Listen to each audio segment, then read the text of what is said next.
évoqué Gérard Majax, c'est pas signe de jeunesse, hein, mais je connais aussi, hein, donc voilà, on n'est plus dans le coup sur les magiciens. Alors, chers collègues, je vais faire un peu de mathématiques, quand même, vous m'avez invité à en faire.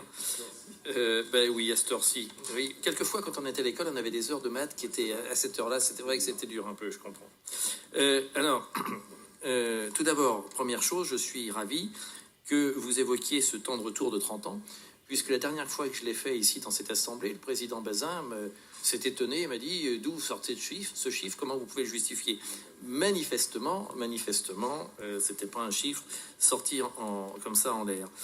Alors, un conseil à vous donner, c'est arrêter de faire des études sur l'état de la voirie. Voilà 2 ans, une étude disait qu'elle était à 80% en bon état. Après, l'année d'après, c'était moyen bon. Maintenant, c'est moyen. Je vous en prie, arrêtez de faire des analyses, des expertises, parce qu'on va bientôt arriver au fond du seau. Maintenant, pour être plus sérieux, sur les moyens mobilisés, force est de constater, alors 2 choses. La première, c'est que les propos de notre collègue David Véron étaient de dire que l'année dernière, 2 millions avaient été fléchés sur la RN7, aménagement de la RN7. Cette année, un seul. Et notre espoir était de dire que dans la mesure où on participe moins sur la RN7, que ce million ainsi libéré puisse participer à l'entretien de nos routes départementales. C'était ça le sens de la réflexion. Voilà. Malgré tout, vous nous parlez d'intempéries. Certes, on en est pleinement conscient. Mais quand on fait le bilan, on regarde que moins de kilomètres de voirie ont été traités en 2024 qu'en 2023. C'est la réalité. Oui. C'est la réalité. Moins de kilomètres traités. Là où d'autres font malgré tout plus.